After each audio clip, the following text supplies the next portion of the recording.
Hey everybody, this is Kevin Hensel from Fit for Life, and last week I talked to you guys all about what I ate for breakfast, and now we're actually ready for lunch and some of my snacks. Now, I eat lunch and all my snacks really at work, so I'm in our very luxurious closet which has all my food in it, so I wanted to kind of bring you in here and let you know everything I have for my snacks and my lunch.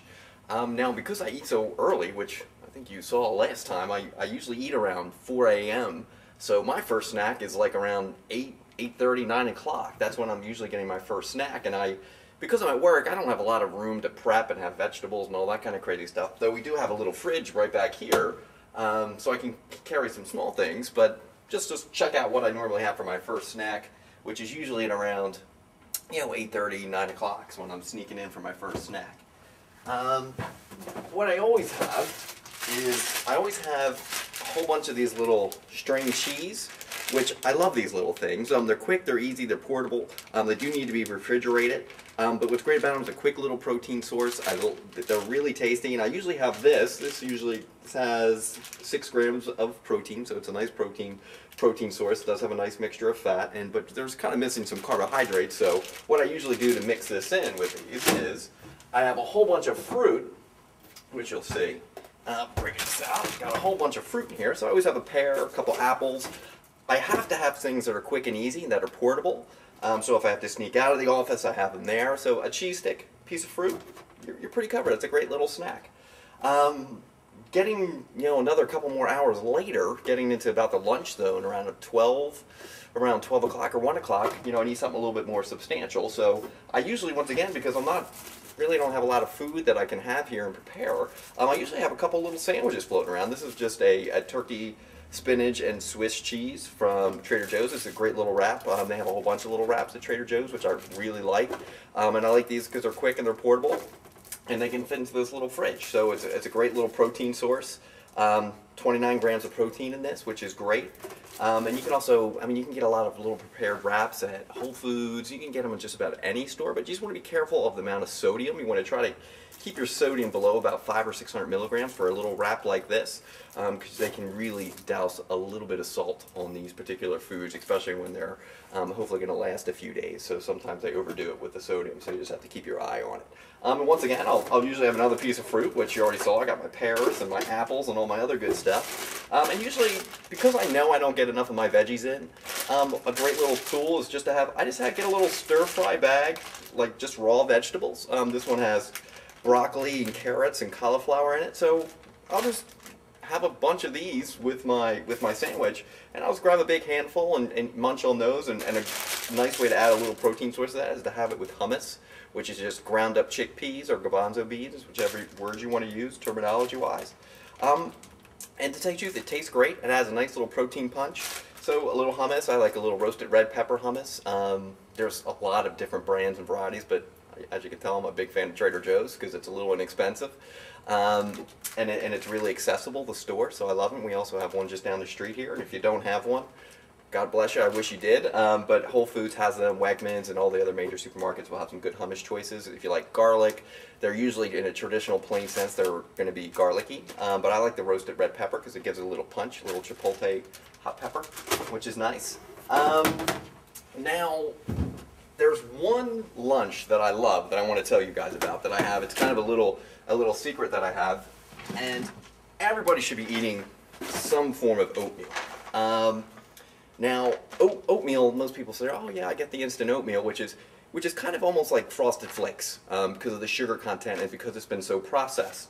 Now, the best form of oatmeal is what's called steel cut, and they even call it Irish cut and steel cut, and it looks extremely different than the little flat flakes that you're probably more accustomed to thinking of as oatmeal. And let me show you, I can give you a little quick, maybe put a couple in my hand here and put them up really close to the camera. But you notice these look like little pellets, and I'm not sure how close you're going to see that, but they're like little mini pellets, and that's what real oatmeal and oats look like when they're chopped up. And unfortunately, when they process them and make them instant, they process them so much they take away all the nutrients and the fiber and all the other good things that need to be in it.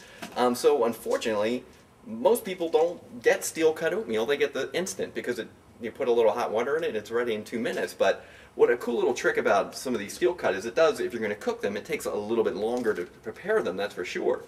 But to me, there's no reason to even cook it. You can make dry oatmeal just like this. I just put a cup of the steel cut oatmeal. I put it in my little container, as you can see right here. And then I basically always have on kind of a stash. I have my walnut pieces, which is right about here. And I also have a stash of almonds. And you want to make sure that your nuts are raw and not roasted, because when they roast them, unfortunately, when they heat them, they basically destroy all the healthy fatty acids. So you want raw, and I know it doesn't taste as good, but you have to kind of suck it up here a little bit, and eat the raw almonds and also the raw walnuts. They're great, they're tremendous, great fatty acids and a lot of other nutrients that are really helpful. So I always have these lying around, but I put a cup of the steel cut oatmeal, and then I put in a serving size of walnuts and almonds. Almonds, it's about 20 pieces, 20 little almonds, make one serving. So I put about 20 pieces into my oatmeal, and then I don't cook it, I don't put it in water, I just get a half of cup of like a Greek yogurt, and let me show you what that looks like. And this is called FAGE, and I won't even try to pronounce that because it kind of sounds a little disturbing, a little politically incorrect, but I get the total 1% or 0% fat. But it's a really good Greek yogurts. The reason why I like them so much is because they have a lot lower sugar, and the mere fact that they're a lot thicker. Like this Phage is really, really thick. It's almost kind of like Cool Whip and whipped cream, so it's got a lot of thickness to it. So I put a half a cup or 3/4 cup of that into my dry cup of my steel cut oats and my 20 pieces of almonds and walnuts, or I usually put a little mixture of both. And then what I'll do is, to add a little sweetness, I'll either probably chop up a small little banana, which I have right here, as you can see, in my little, just kind of my oatmeal stash box here. And that's usually a great lunch, because I'm getting all the protein from my nuts. I'm also, to tell you the truth, the steel cut oatmeal has a little bit of protein, but it's mostly complex carbs.